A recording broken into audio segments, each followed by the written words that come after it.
Season 2 के last episode मतलब episode 13 में हमने देखा था कि संग जिनवो हंटर चाक को हील करने के बाद सभी हंटर्स को वहां से भेज देता है। एंड किंग के शैडो को एक्सट्रैक्ट करने के बाद उसका नामकरण भी कर देता है बेरू के नाम से। उसके बाद जिनवो और बेरू मिलकर जेजू आइलैंड पे बची हुई चींटियों को निपटाने में बाकी सभी लोगों की हेल्प कर देते हैं। लेकिन चाइना के नेशनल लेवल हंटर लिu जाइगेंग को तो मजा ही नहीं आया इन चींटियों को मसलने में। वापस आने के बाद जिनवो हंटर एसोसिएशन के चेयरमैन से अपनी खुद की गिल्ड स्टार्ट करने को बोलता है।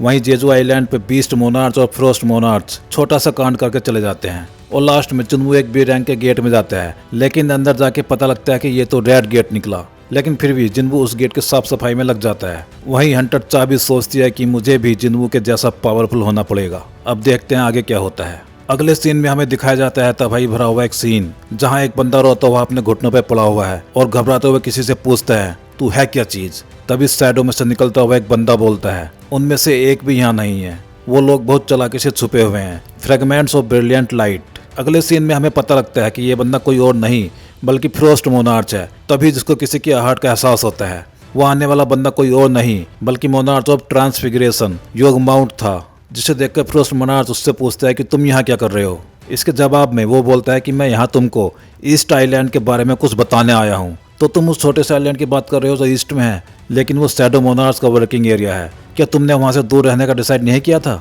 हाँ, लेकिन ऐसा लगता है कि रूलर्स वहां से साउथ में लीजिया को रिलीज करने वाले हैं। मैं यहाँ पे बता दूं कि लीजिया मोनार्च ऑफ द बिगनिंग को बोलते हैं और इसका एक और नाम किंग ऑफ द जायंट्स भी है। आगे योग माउंट बोलता है कि मुझे वो प्लेस चाहिए। ये सुनकर फ्रोस्ट मोनार्च बोलता है कि फिर शैडो मोनार्च का तुम क्या करोगे। तब योग माउंट बोलता है कि अगर आर्किटेक्ट ने प्लान के अकॉर्डिंग काम किया तो सब सही रहेगा, लेकिन एक और गुड न्यूज है मेरे पास। उस जगह पे फ्रेगमेंट्स ऑफ ब्रिलियंट लाइट है, ये बात कंफर्म हो गई है। ये सुन के फ्रोस्ट मोनार्च हंसते हुए बोलता है इंटरेस्टिंग, तुम मुझे जानबूझकर ये बताने के लिए ही यहाँ आए हो। हाँ, तो तुम अब क्या करोगे? तब फ्रोस्ट मोनार्च बोलता है कि तुम अगर ये काम मुझे देना चाहते हो तो क्यों नहीं, लेकिन उससे भी जरूरी बात यह है कि हमें यहाँ किसी ने जानबूझकर बुलाया है। इस बंदे के पास फ्रेगमेंट्स ऑफ ब्रिलियंट लाइट की पावर्स नहीं है, फिर उसने हमें यहाँ क्यों फंसाया है? क्या वो हमारे रास्ते में आना चाहता है? तभी हमें जिनवो जैसा बंदा ब्लैक ओवरकोट में दिखाया जाता है। फिर वो ओवरकोट वाला बंदा पूछता है small island of the east, क्या तुम कोरिया के बारे में बात कर रहे हो? ये सुनकर फ्रोस्ट मोनार्च बोलता है हाँ, तो क्या करोगे तुम इसके बारे में? बस मुझे ये सोच के बुरा लग रहा है कि हमारे पास तुमसे खेलने के लिए टाइम नहीं है। अगर तुम में हिम्मत है तो हमें रोक के दिखाओ। ये सुन के वो ब्लैक ओवरकोट वाला बंदा बोलता है कि मैं तुम दोनों को जाने तो नहीं दूंगा, और ऐसा बोल के वो फ्रोस्ट मोनार्च पर अटैक करने के लिए कूद जाता है। और अगले ही सीन में हमें फ्रोस्ट मोनार्च और वो बंदा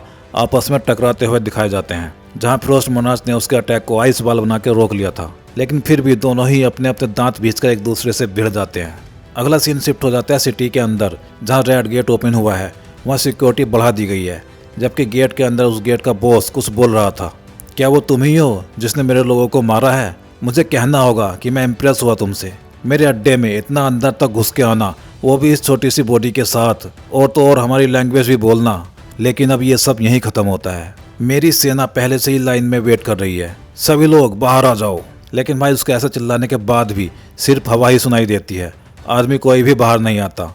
ये देखकर गेट का बॉस भी कंफ्यूज हो जाता है कि आखिर इन सबको हुआ क्या। इसके बाद जिनवो बोलता है छोटी सी बॉडी, अब ये हंसने वाली बात है। इसके बाद वो अपनी शैडो आर्मी को कमांड देता है बाहर आ जाओ, और उसके बाद उसके शैडो आर्मी के सोल्जर्स गेट के बॉस के लोगों को मरा हुआ फेंकने लगते हैं। तब जिनवो बोलता है लगता है कि कोई भी जिंदा नहीं बचा है। ये देखकर गेट का बॉस बोलता है कि ये हो क्या रहा है। उसके बाद उसकी बॉडी से कुछ टकराने लगता है, जिसे वो पकड़ लेता है, और जब वो उसको देखता है तो वो उसकी आर्मी के लोगों के कटे हुए सर थे। इसके बाद बेरू और बाकी मेन सोल्जर्स भी बाहर आ जाते हैं। ये देखकर वो गेट का बॉस और ज्यादा गुस्से में आ जाता है। लेकिन अगले ही पल जिनवो बोलता है शुरू करो, और उसके ऐसा बोलते ही जिनवो की शैडो आर्मी बाकी बचे हुए मेंबर से मारकाट मचाने लगती है, जिसको देखकर गेट का बॉस चिल्ला के बोलता है मेरे बच्चे। इसके बाद जिनवो आंखों आंखों में ही बेरू को कमांड देता है, और वह इसके बाद गेट के बॉस से भिड़ जाता है, और जल्दी ही उसने बॉस का एक हाथ काट दिया था। इसके बाद टस्क उससे भिड़ जाता है। पहले तो अपने एक स्किल को यूज करके वो भी जायंट फॉर्म में आ जाता है, और फिर इनवर्स ग्रेविटी स्किल को यूज करके वो उस बॉस को उसके घुटनों पर ला देता है। जब वो बॉस ग्रेविटी के अंडर उठने की सिचुएशन में भी नहीं था, तब जिनवो उससे बोलता है कि अब तुम मेरे सवालों का जवाब दोगे, और अगर तुम ऐसा करते हो तो तुम्हारी मौत कुछ कम पेनफुल होगी। लेकिन इससे पहले कि जिनवो कुछ पूछ पाता, वो बॉस ऑलरेडी मर चुका था, जिसे देखकर जिनवो बोलता है कि अब तुम कुछ भी बोलने की हालत में नहीं हो। लगता है सिस्टम एक बार फिर से इंटरफियर कर रहा है, लेकिन कोई बात नहीं, अभी नहीं तो आगे जाके मुझे मेरे सवालों का जवाब मिल ही जाएंगे। उसके बाद वो कर्ज रैंडम बॉक्स से की निकालता है, क्योंकि अब वो लेवल 100 पे पहुंच चुका था, इसलिए अब वो इस की को यूज कर सकता था। और यही उसका सिस्टम भी बताता है कि तुमने मिनिमम क्वालिफिकेशन पूरी कर ली है। की के बारे में इन्फॉर्मेशन जल्दी ही दी जाएगी। उसके बाद उस की के बारे में इन्फॉर्मेशन शो होती है, जो कुछ इस तरह थी।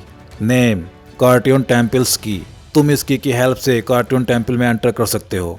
तुम इस की को किसी स्पेसिफिक गेट को ओपन करने में यूज कर सकते हो। गेट की लोकेशन एक टाइम के बाद रिवील कर दी जाएगी। टाइम रिमेनिंग 417 घंटे 6 मिनट और 52 सेकंड।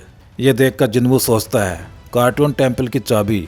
मैं उस डंजन के बारे में कभी नहीं भूल सकता। The double dungeon. सिस्टम मुझे उसी डंजन की तरफ बुला रहा है जहां ये सभी स्टार्ट हुआ था, लेकिन इस बार ये कुछ अलग होगा।